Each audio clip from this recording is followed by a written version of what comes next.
Okay, I think I'm back. Alright, yes. Alright, alright, I think we're back. Google Chrome basically told me at some point, gave me the sad, dead icon and was like, I can't do that right now. Do you want me to kill that page or wait? And I was like, I guess we could wait, but I think maybe we should just quit Chrome and start over. So here we are. We are back again. Okay, a couple of people are seeing the spinny circle of death. Hopefully they will catch up, and after it buffers, they'll see it. I think recording was also not working in the first hour of the chat, so it's just as well that we're doing it now. Alright, I appear to be back. I don't seem to have the tools anymore that tell me how many people are watching, though. That seems to have disappeared. So, it doesn't matter to me. Whether there's one of you or none of you or 10 of you, it's perfectly fine. Alright. I was going to read something, though. Let me see. I think the scene I'm going to read you.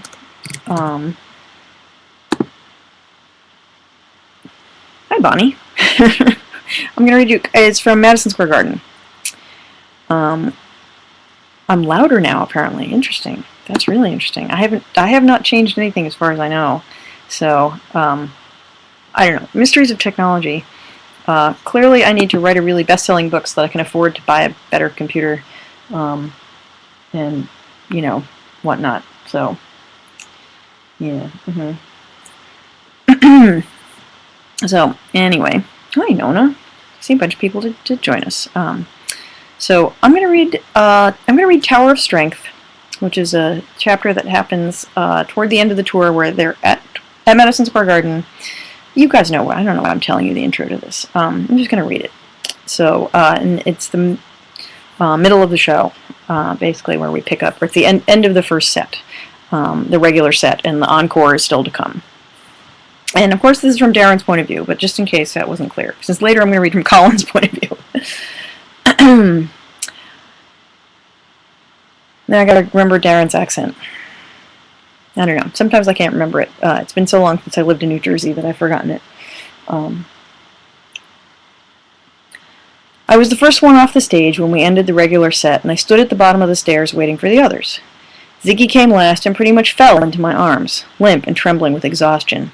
I hung on to him in the cacophony that was the crowd exhorting us to come back on the stage. Bart and Chris circled close, and Colin and Barnaby. Do you need to sit down? I shouted into Zig's ear, feeling somewhat useless. Water? Gatorade? He squeezed me tighter as an answer, and I took that to mean, give me a minute. So, I gave him a minute. I held him, and I met the concerned looks of the others with a faked calm one of my own. Zig raised his head what felt like an eternity later, but was probably more like a minute, and accepted a bottle of water from Colin. Most of it ended up on his face, and mine, but it seemed to revive him somewhat. His torch-like hairdo had long since been wrecked with sweat and head-thrashing. We moved just into the corridor where there wasn't any quieter, and he leaned against the wall instead of on me. It seemed clear there was no way we were making the trek all the way back to our dressing room. Zig, I'm all right, he insisted. He held up a hand, though, like he wanted to keep our attention. I don't think I can make it through 2 encores. Let's combine them together. Won't that just make it tougher? Bart said. Ziggy shook his head and slid down the wall until he was sitting. He looked very small like that. I think I can get my energy up one more time, not twice. That made sense to me.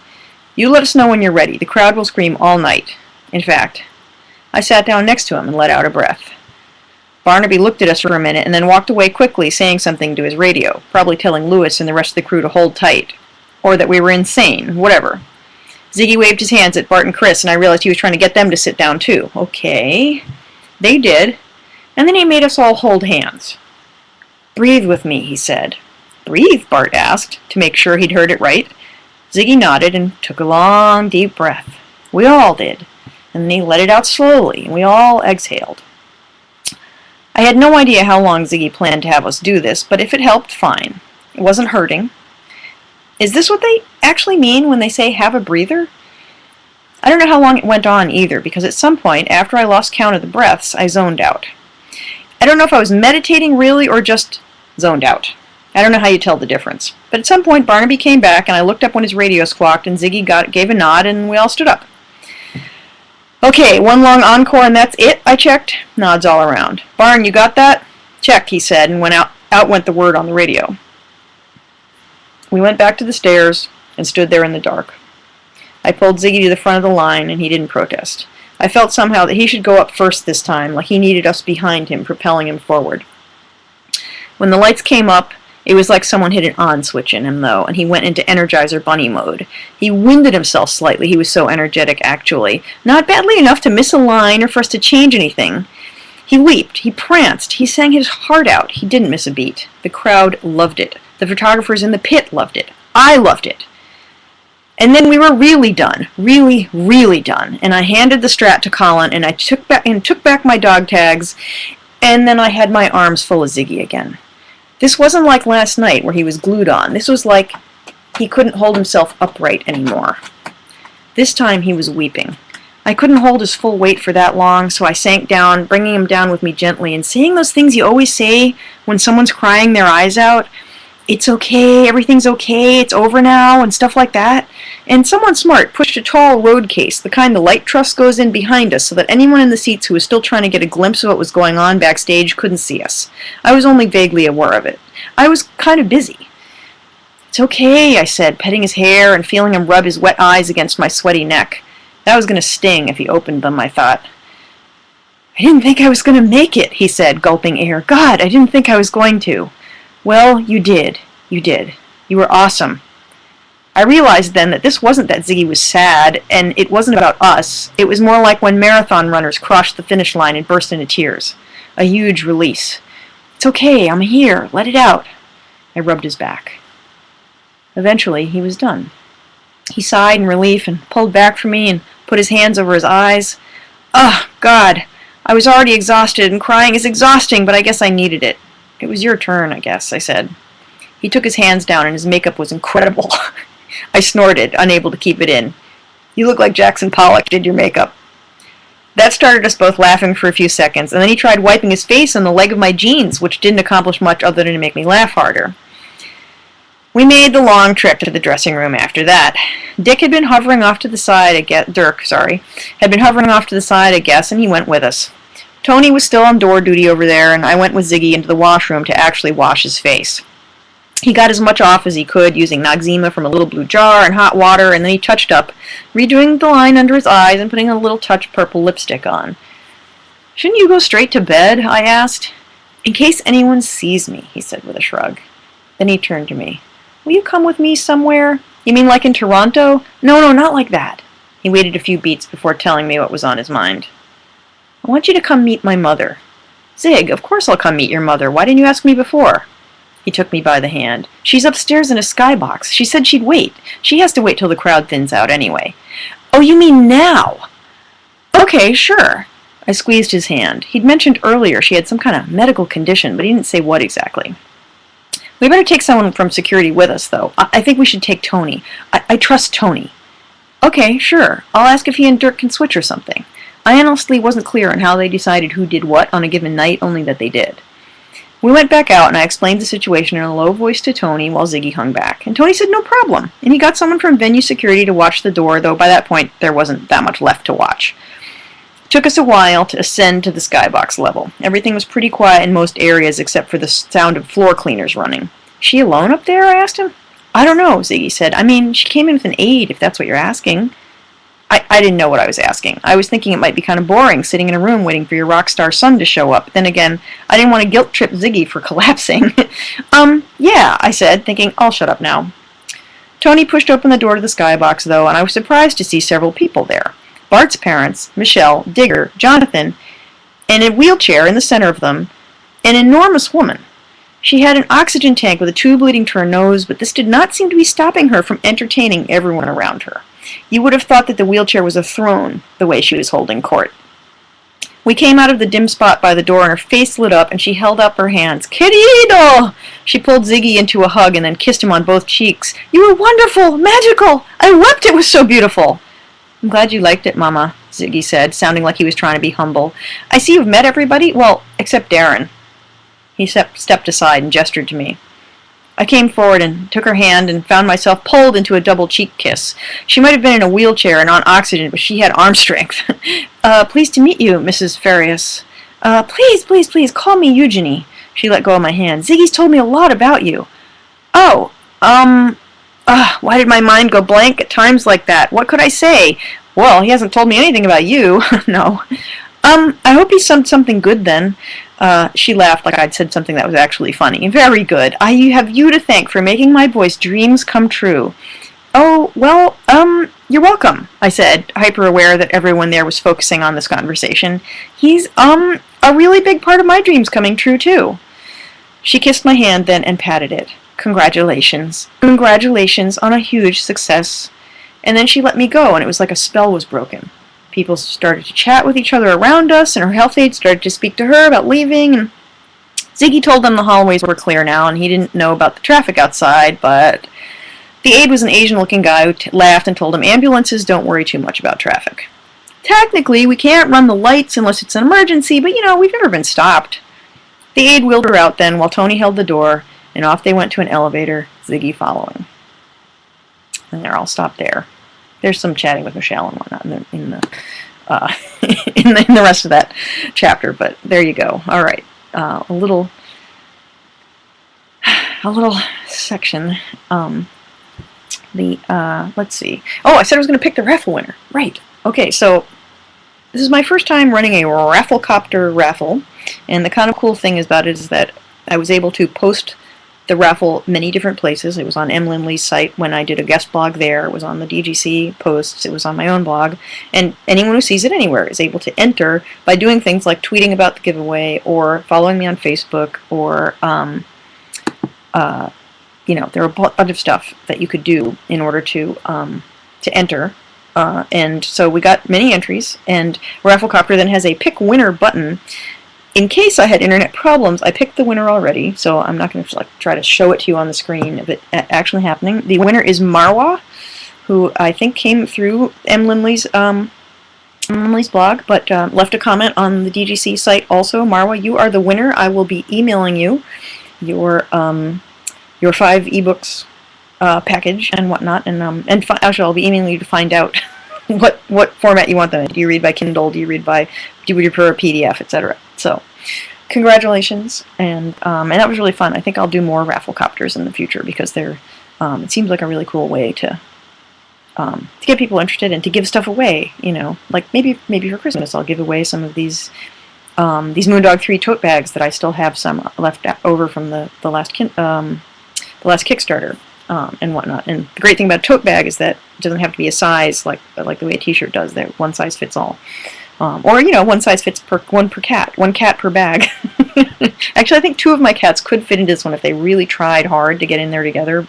And my cats are the type of cats that would try to do that. But yeah, I keep thinking one of them is going to walk across the screen. Earlier, if you look back in my in Darren's photo feed on Facebook or in my Twitter feed, one of them had decided that the laptop was the place to lie down, and as a friend of mine put, if it's not for sits, why is warm? Why is made of warm? Yeah, I cannot speak lolcat. Sorry. Anyway, okay, so a couple more questions. Sanders, are you still here? Your question I have not gotten to. Let me read the question that Sanders left on the website. Will you tell us more about Ziggy's family? This is one of the reasons I was thinking of reading Tower of Strength. There's a mention somewhere he has brothers, but I think they only come once or twice. What was his family situation? Does he have any idea where they are or any connection with them at all? That's question number 1. So Ziggy's family is basically, his mother had a previous family, had a previous husband, or if not husband, boyfriend, whatever, that she had 2 sons with, who were much older than Ziggy, and was separate. She was separated from them, and basically almost completely divorced from them. I mean, was divorced from the husband, clearly, and whatnot, and then had Ziggy later in life, and and raised him on her own as a single mother, basically. So he really has not had any contact with these 2 older brothers maybe he's met them once or twice.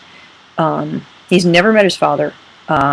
Except maybe he met him when he was really small, but I don't even think so. I think his mother basically kept them apart. Um, and so yeah, he really does not have any contact with them. And this is of course all that Ziggy has told me so far, and as we know, Ziggy likes to bend the truth depending upon the situation. So as I delve into things, I may find out more. And as I'm writing his story, I am finding out some more things. But there's with Ziggy, there's the story, then there's the story behind the story, and then there's the story behind the story behind the story, and then there's the story of why he told you that. So all of which adds up to a story eventually. But we shall see.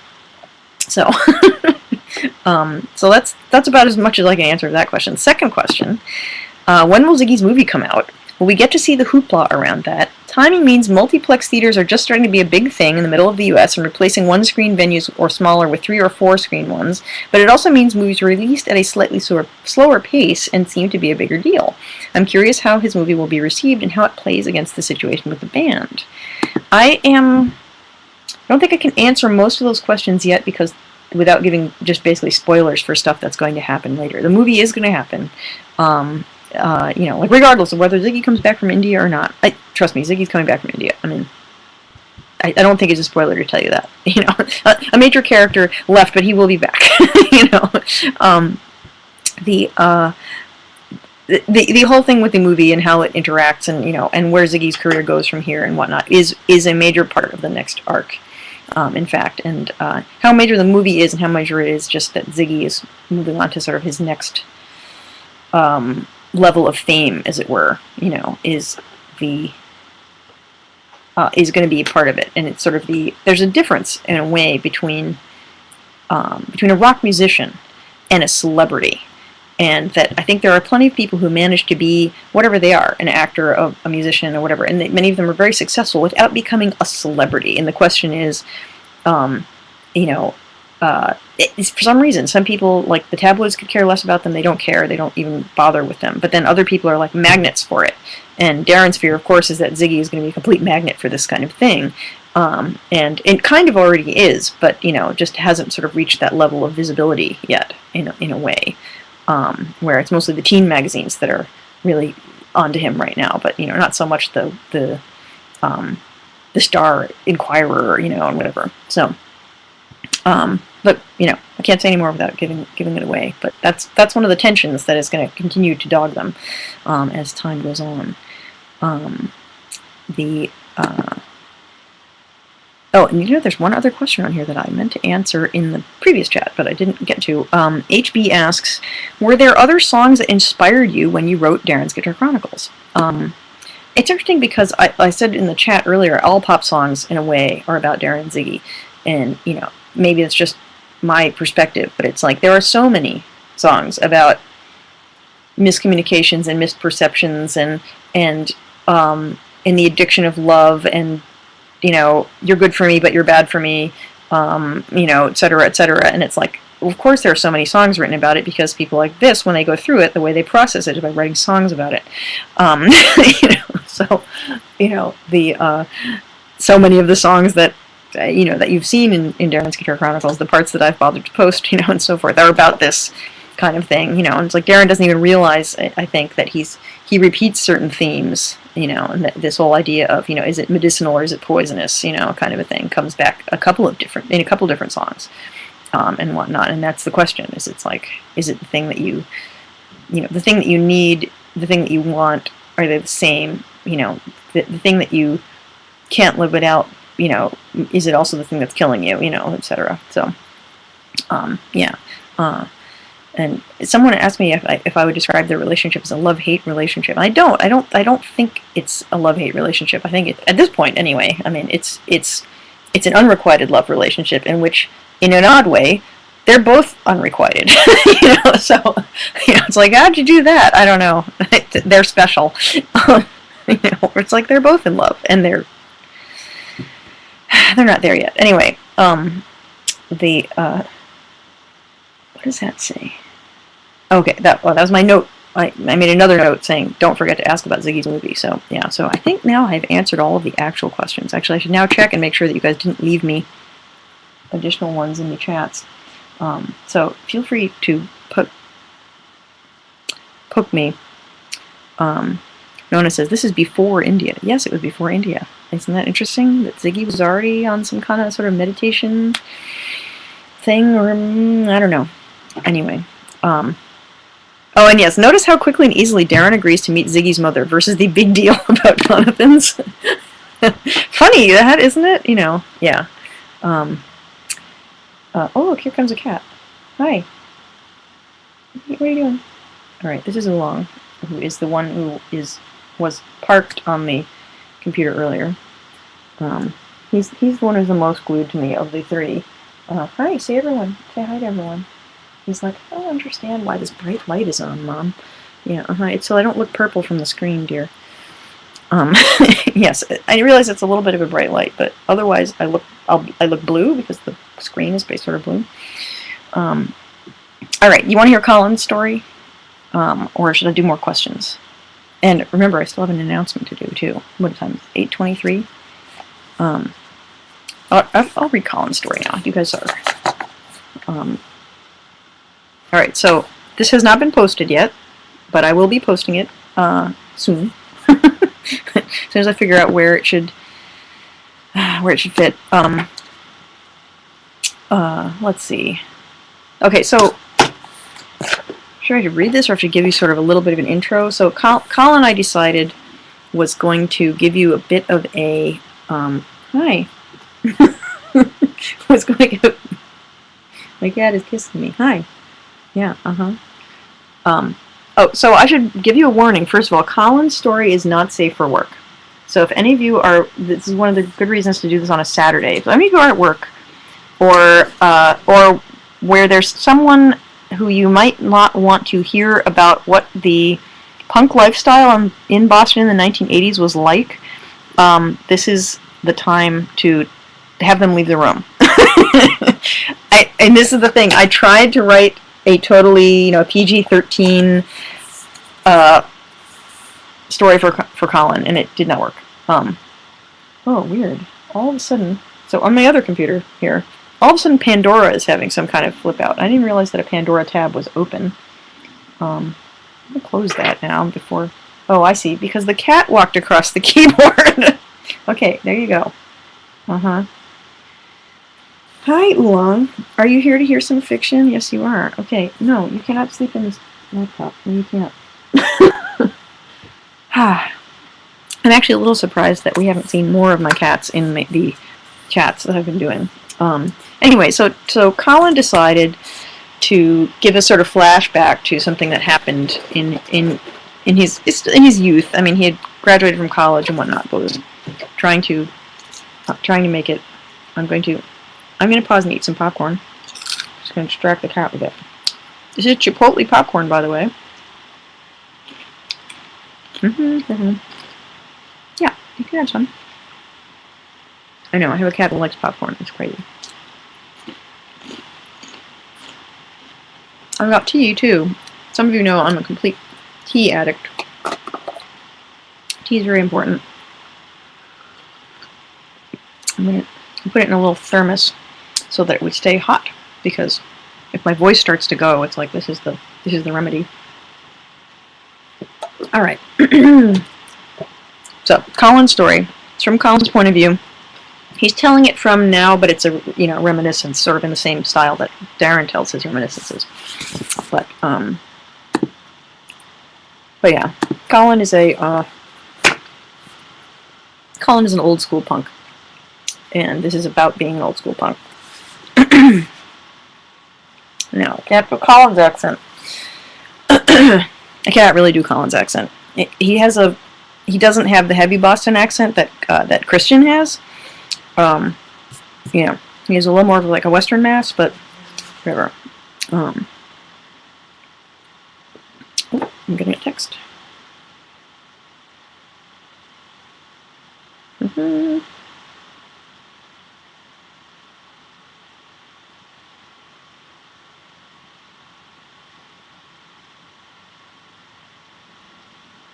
Sorry about this. I've got my agent is coming to stay over tonight. She's speaking to the New England Romance Writers of America chapter tomorrow, and she's staying over here tonight.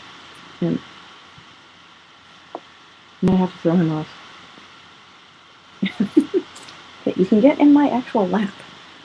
You can get in my lap, but not on the desk. No, he wants to be on the desk. Okay. All right. Colin's story.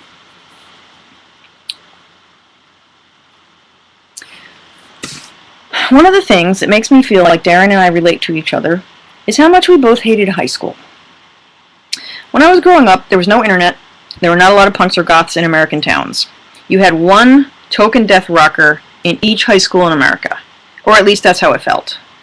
And if you were that kid, you got spat on and looked down on and treated like a borderline criminal wherever you went, because my God, why the hell would you do that to your hair unless there was something seriously wrong with you? And those tattoos, clearly you're asking for trouble, trying to look like a tough guy. Is that it? You're trying to be a tough guy?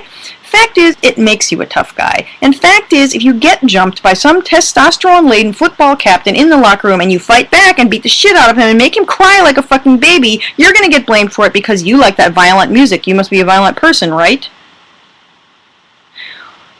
Unless you make the football captain cry like a fucking baby and humiliate him so badly he'll never dare tell another soul what the fuck happened to him. He'll invent a story about taking the train to Boston and getting jumped by like some black dudes from a street gang. I'm not a violent person. When I was a teenager, I just wanted to be left the fuck alone. Here's the thing. People ask me, sometimes in reasonable tones of voice, why the hair? Why the tattoos? Why the safety pin through the nose? Well, okay, the safety pin didn't last that long, and I replaced it with a better piercing later, but when I was 14, let me tell you, it was about as punk rock as you could get. But anyway, people were asking me, why are you like this? Why would you choose to broadcast that you're not like everyone else? And in fact, you're broadcasting the fact that you want everyone to know you're not like everyone else. Why? Don't you expect to get ostracized and beat up if that's the attitude you show to the world? I have something to tell those people. Or at least, I would tell them if I felt they could handle the truth.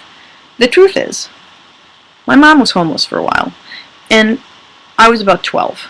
That meant for a little while, I was homeless too, and for a little while, I lived with a relative while my mom still lived on the street and was in and out of shelters. And let me tell you, it was as hard as it sounds. But the story has a happy ending. She got her act together, got employed again, and was one of those people who put that behind them. I know not everyone does. The point is, though, at the time, I was trying as hard as possible to blend in, to dress and act like the other kids, to be exactly like them, to be one of them. Well, it didn't work.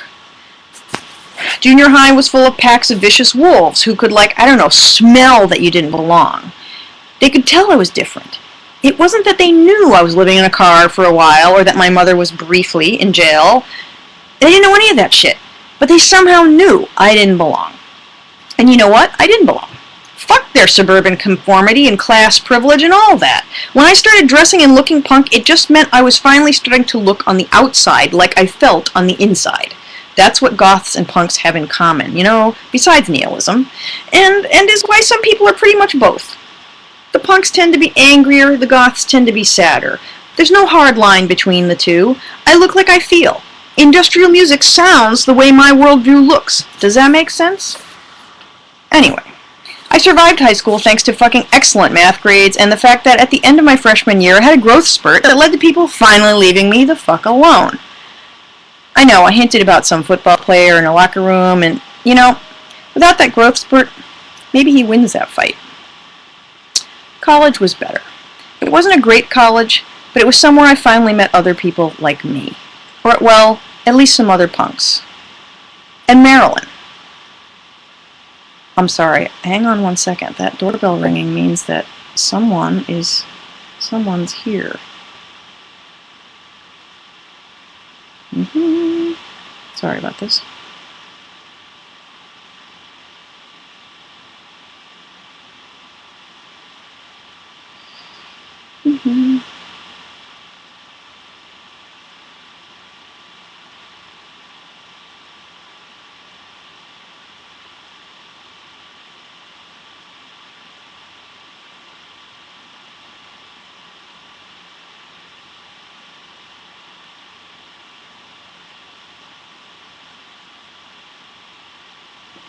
hopefully that will take care of it. All right, I'm getting a little Ustream. All right, sorry. Of course, Murphy's Law is that someone would, of course, be trying to get into the house at the time when I'm doing this. All right, to pick up where we left off with Colin and Marilyn.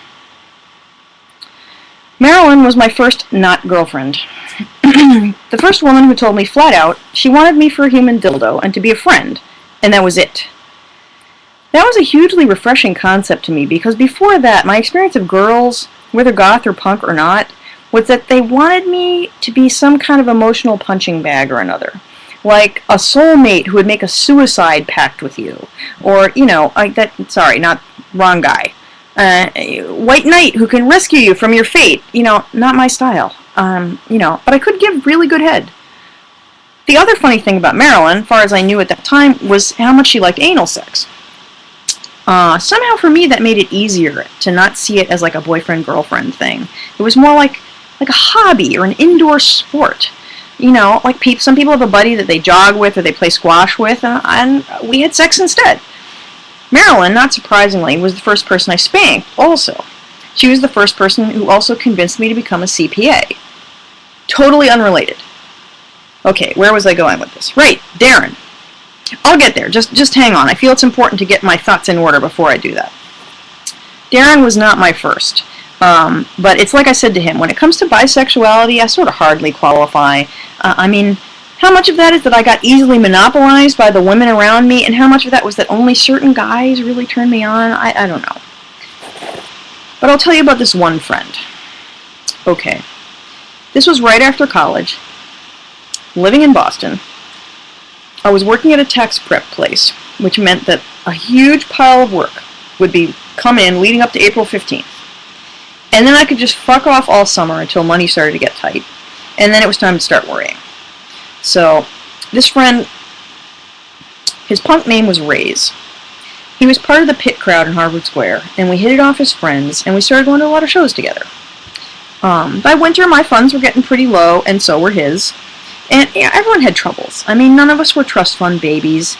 At some point, Rays got into his head that he had to make more money.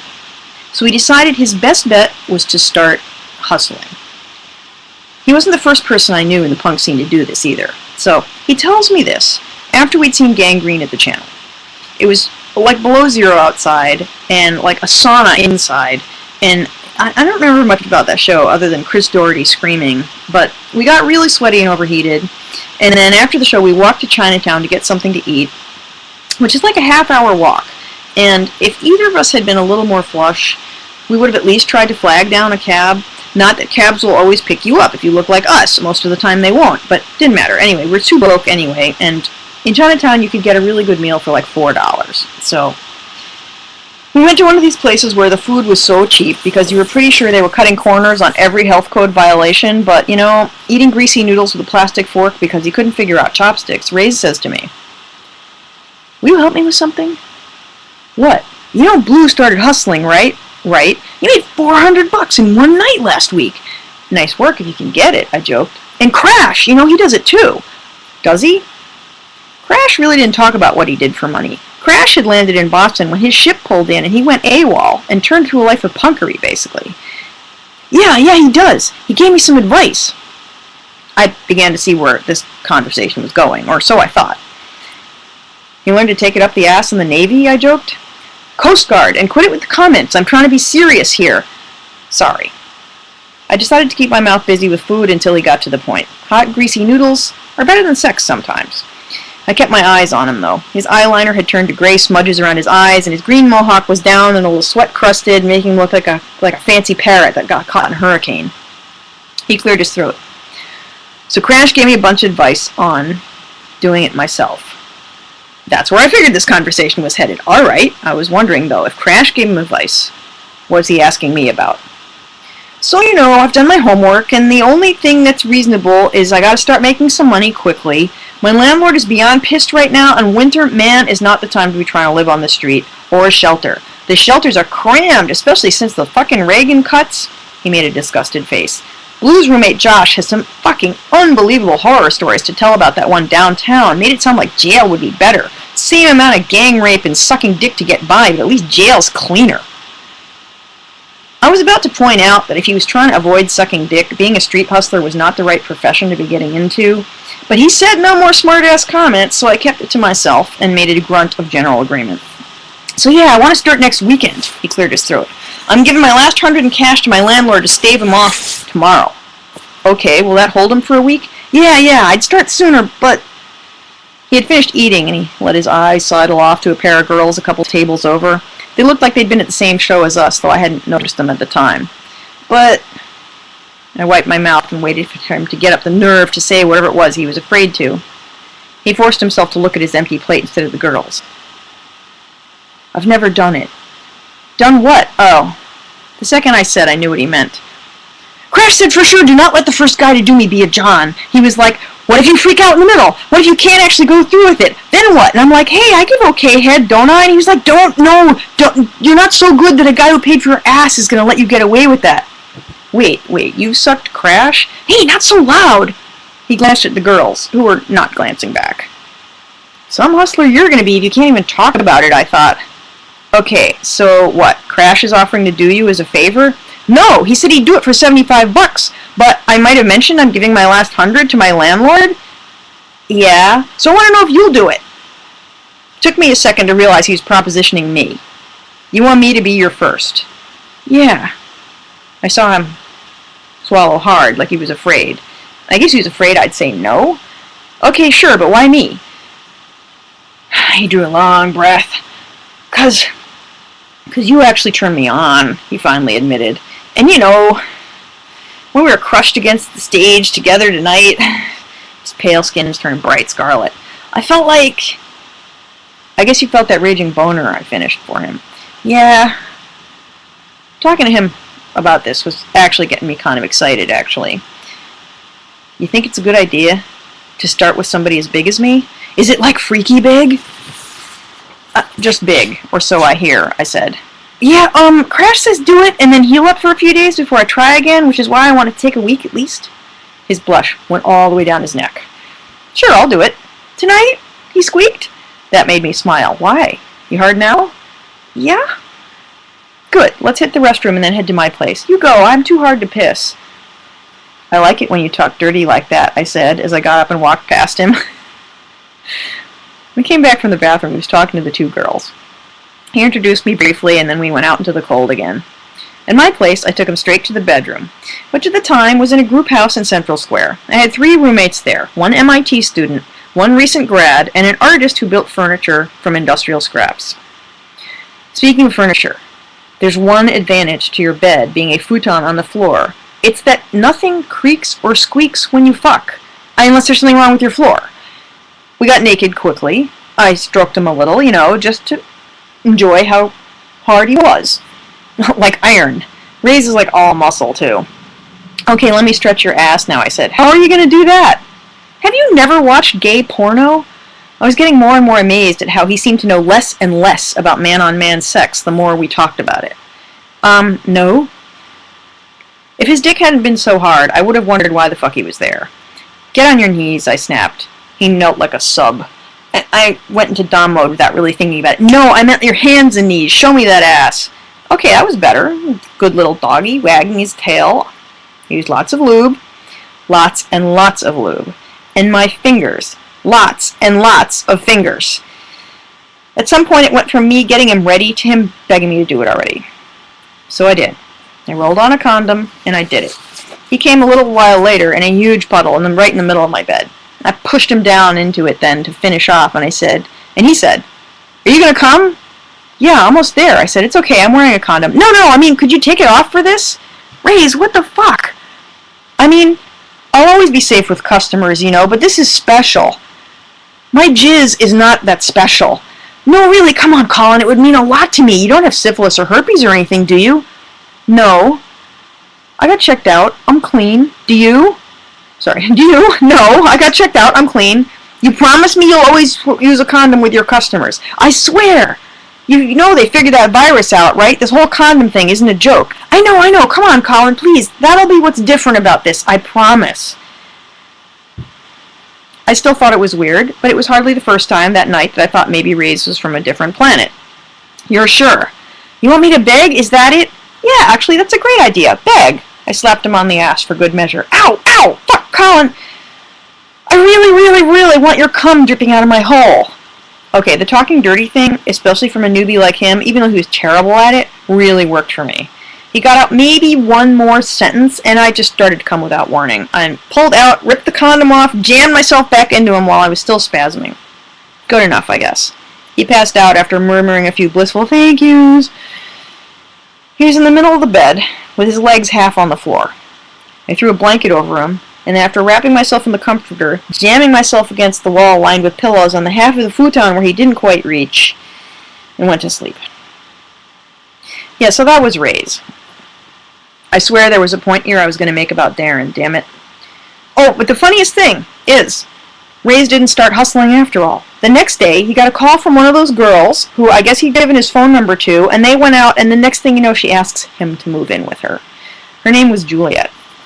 So he dodged the whole selling his ass on the street thing, which was a good thing because I don't believe for a second he would have stayed safe. He wasn't as tough as Crash or as smart as Blue, and he definitely had some sexual hang-ups that he was not great at figuring out or discussing. We fucked a couple more times after that, here and there. Twice as part of a threesome with Juliet, and then a small handful that were just him. They moved to DC to open a piercing studio, and I never saw them again. Damn it, there was a point to this story. Oh, right. Well, the one thing was that, oddly enough, that one time with Ray's was enough to flip out my roommates. They'd had no problem at all with me bringing girls home from shows. They hadn't even batted an eye when I spanked them or we had really noisy SM with screams and everything. But a guy? That was apparently the beginning of the end. All kinds of weird passive aggression started at that point. I was really not interested in putting up with that. By February 1st, I had confronted them all in a house meeting and made them lay it out on the table. Yeah, they were afraid they were going to catch gay cooties through the air, as if HIV was some kind of bogeyman that would come through the walls. You'd think MIT guys would be a little more scientific than that, right? Whatever. People are full of hate and fear. That's what 90% of punk songs are about. I could appreciate that. I said if they really wanted me out, I'd be happy to leave as soon as they found someone who could take the room. They were like, no, get out now. We'll cover the rent till we find somebody. Just go. Wow. That actually kind of hurt. I'd considered them friendly, if not outright friends before. This was really staring hate right in the face. I called up Marilyn and I cried to her about it. She's the one who hooked me up with Christian and the guys in the Alston house. I went over there to see if they liked me enough to move in, and the result was that day, Lars and Marilyn and I started a band, despite me having only rudimentary musical skills. That's punk rock for you. Darren moved in 2 years later. Okay, this is the actual end of the story. This is the part where I try to explain how all that leads up to me understanding my crush on Darren. But you know what? I think that's what made it a crush. I couldn't explain it. I apparently still can't. Fortunately, no one asked for an explanation. All Darren asked for was loyalty. He didn't put it in those words, but when he asked me to go on tour so I could earn some money to pay my rent, I think what he was really asking was, don't make me find somebody I don't know. I didn't. The crush only intensified on the road. That was fine, a crush is a kind of loyalty, a kind of devotion, a kind of happy, joyful devotion. I got to do a lot for him on that tour. A lot, not just guitar things, all kind of things.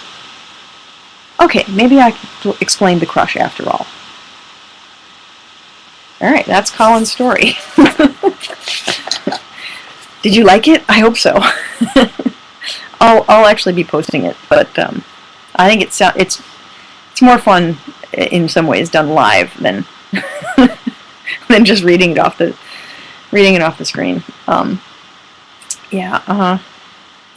I should give the disclaimer that none of the people mentioned in the story are real people. They're all fictional amalgamations of real people. Yeah. So no, this is not a true story, but there are a lot of true things in it. Okay, there you go. All right, it's 8:46. We have 14 minutes left to go in our little chat here, our little celebration. I think I am almost out of questions, and I think I've gotten to all the ones that were sent in advance anyway. You know, you can always ask me questions on the website. You can always leave me comments. You can always leave Darren comments. Darren is just as, you know, lacking in circumspection sometimes in the comments, I think, as he is in the in the chapters, even though they're, you know, I don't know. He's Darren's interesting. Darren hates to be forced to figure out his shit, and yet he's obsessed about figuring out his shit. So, you know, of course. Anyway, all right. I should. Oh, let's see what's going on in the social stream.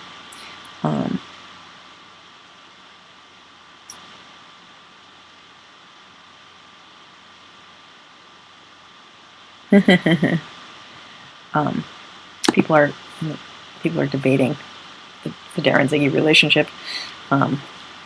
Yeah, I don't know if any of us are ever going to figure it out, honestly.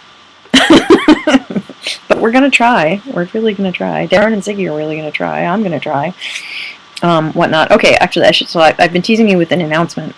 You know, that's one of those radio things where they say, special announcement coming, and then sometimes the special announcement isn't that special, but it was just that they front-sold it so many times that there was all this hype. But hopefully this is a little bit of a special announcement. So, as you know, I've been working on 3 stories that are from other characters besides Darren's point of view. We had Jonathan's story, which I posted a little while ago. We just heard Colin's story, and Ziggy's story is, of course, the one that got the most votes, and is, of course, taking me the longest time to write.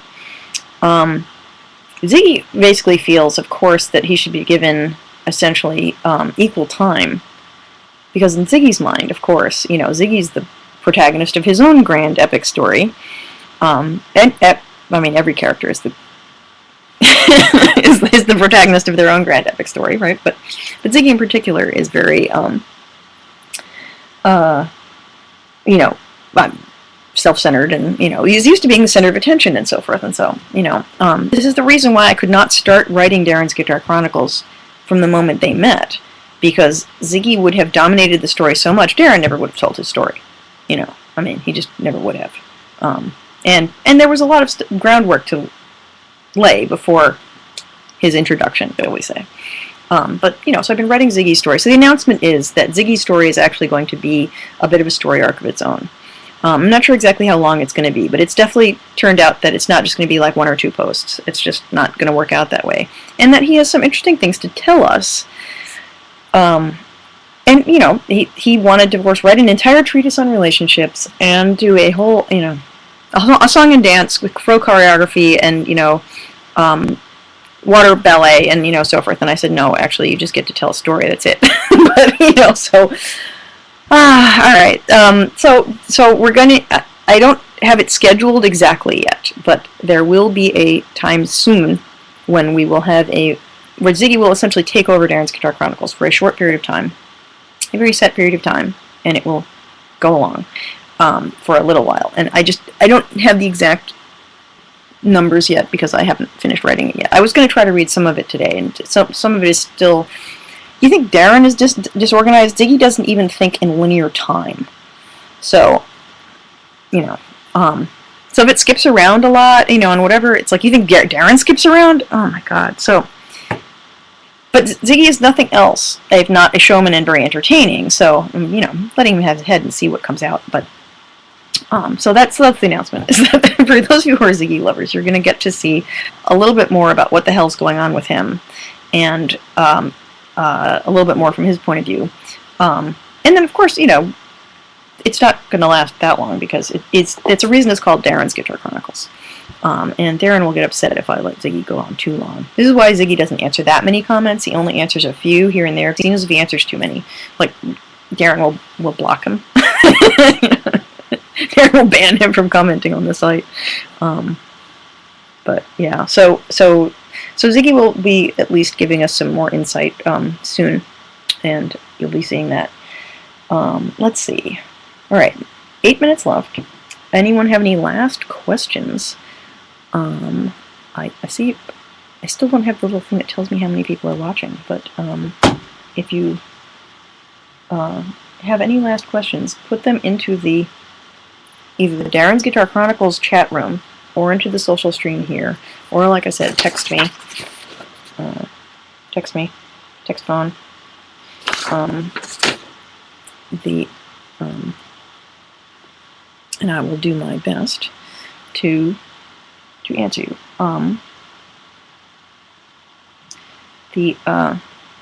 So someone in the social stream earlier said, who were my favorite bands of the 90s? And it's interesting because I feel like, so what happened was I graduated college in 1989. I moved to Boston. Actually, I lived in Providence for another year after that while I worked a book publishing day job here in Boston. Then I eventually moved up here. But it was like, that was when I switched from being really in the music industry to being in the book publishing industry. Although then I managed a band and a bunch of stuff like that. And so it's like I still had not really successfully left the music industry. It's just it had gone from being what I thought was going to be my day job. I thought I was going to go into radio and records, and probably into A&R or something, working with artists. And then at the last minute it was like, why would I go into the music industry when I can go into the book industry, because I'm a writer and that makes a lot more sense. And as my mother put it, I went from radio, the second lowest paying communications industry, to book publishing, which is the lowest paying. But c'est la vie, right? But yeah, so I what was I saying? Sorry, getting a little scattered here as time goes on. It's almost time for my dinner. But yeah, so I in the 90s, I was still, I tried to leave the music industry and didn't really successfully. So I saw everything basically for years through the lens of being a former disc jockey and being then still, like a manager of a band and, stuff like that. So I loved Nirvana, for example, for what they did. Never bought one of their albums. Never, I don't know, that was when I sort of trailed off, stopped reading Spin, stopped reading Rolling Stone, whatnot like that. Just, there was no cult of celebrity for me for quite a while, where bands I had been into in the 80s I continued to follow, Nine Inch Nails and whatever, but kind of stopped going to shows other than shows that I was involved in, stopped buying music, some stuff like that. So so I have a lot of bands that I like in the 90s because in the 90s the changes finally came about that we were desperately trying to make happen in the 80s. I mean, the punk revolution finally occurred, and Green Day and Hole and just all these other bands happened, and the false divide between punk and metal finally collapsed. I mean, that was really what Nirvana did, was they just punctured that whole thing, which was sort of a thing that a lot of musical categories began to fracture. And then what's really interesting to me is that now, with YouTube and Pandora and whatnot, and the fact that discoverability is no longer ruled by just a few small gatekeepers. Now we can have stuff like Lindsey Stirling, who Lindsey Stirling would have had no career in the late 80s, early 90s. She would have had zero way to connect with fans, get her music out there, and whatever, because she doesn't fit a commercial category. And my whole thing is I like things that don't fit categories. We had a long chat in the text chat earlier about how I don't like labels terribly much, and I've picked a few, that I can live with, but I don't really like labels.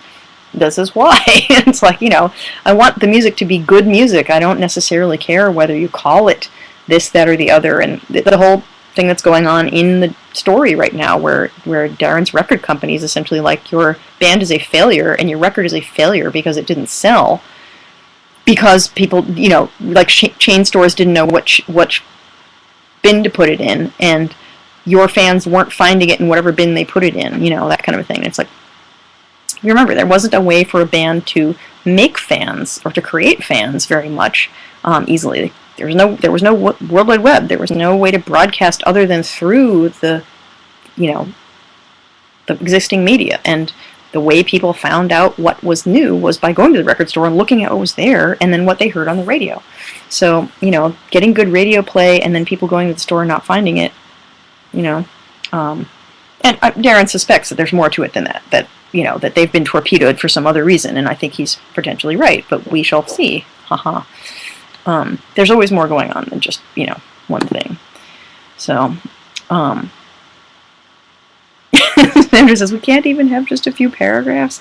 I didn't print any of it, honestly, so I'm not going to try to read any of Ziggy's stuff. I promise I'll plan another chat in the future where I'll read in Ziggy's voice.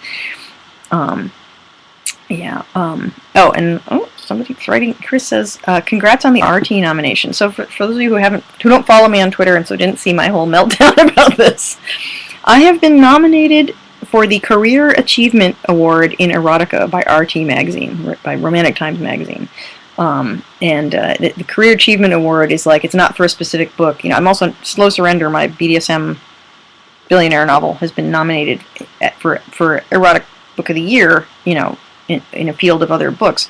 But yeah, this is like Lifetime Achievement Award kind of a thing, and I'm still a little blown away by it. But yeah, it's okay. Yeah, I've been writing erotica for a long time, and yeah, I was writing it before a lot of people, and there was no erotic romance really, and paranormal romance didn't even exist when I started either. So it's pretty cool. I mean, and I have, God knows how I'm going to spaz out if we actually win, but I'm going to the Romantic Times convention. I already planned to go to RT in New Orleans, and so now I've got to figure out what the hell am I going to wear to this award ceremony and stuff, because it's like, oh my God, I might have to actually get up there or be seen or something like that. So I can't just go and lie low. I'm like, oh, it's my first RT convention. I'll try to just soak it all in. But it's like, yeah, right. So it is that whole cliche about it's just an honor to be nominated. Honestly, it really is. It's like, holy crap. Yeah. So pretty cool. And it's just funny that the thing that still, I think, takes up the most space in my brain is Darren's Guitar Chronicles, which is not erotica. It really isn't. But it is a love story in which sexuality is the central issue. So, it's like, that's not erotica. That's something else. It's not pornography. It's not, I don't know what to call it. It's just, it is what it is. That's the whole thing, right? We don't know what to call things. That doesn't mean they shouldn't exist. And, the fact that there's a parallel between the fact that this book didn't sell and that Darren's album is having the same trouble, guess what? That's not, I don't think I consciously made that parallel, but it's obvious to me that, yeah, that's something I've thought about a lot. And that is something that, thank goodness for the internet that allows me to reach my audience, that allows Darren to reach his audience, and that allows people like Lindsay Sterling and, whoever to reach their audience. It allows Amanda Palmer to reach her audience, etc. There's all this, we can't all just be big bookstore bestsellers. There's, if it was, there would be only 4 kinds of books in the world, and that would be all there was. And thank goodness there's diversity and there's much more going on. And that there's a way now that, the audiences can find the art that satisfies them. And it's not all just in the hands of corporations. So that's what let me do this chat. And that's what has made all of this a possibility. So thank you for being a part of that. Thank you for being a part of the future or the present, which allows us to enjoy these things. And please enjoy Darren's Guitar Chronicles. Enjoy it as it posts, week after week. I'm going to just close by saying there are a couple things you can always do to help Darren's Guitar Chronicles. One is tell your friends. Forward them the link. Some of them are not going to read everything that you recommend them to. That's fine, but tell your friends. Another one is click that vote button for Top Web Fiction, topwebfiction.com. You can upvote us at any time, and that's a great place to discover new web serials. And the closer we are to the top, of course, the more people tend to click to follow through. Leave reviews on Amazon for the ebooks and the audiobooks. The audiobooks really have hardly any reviews, but I know that people have downloaded them, so I don't know. Audiobook reviewers maybe don't leave as many comments as Amazon people, but Goodreads is another place to leave reviews. If you're active in Goodreads or Library Thing or one of those sorts of things, those are all things that cost no money, but which are extremely valuable to me and the growing readership of Darren's Guitar Chronicles. So thanks for being a part of it. Thanks for joining me in my chat. Happy 4th anniversary, everyone, and I will see you guys around the internet.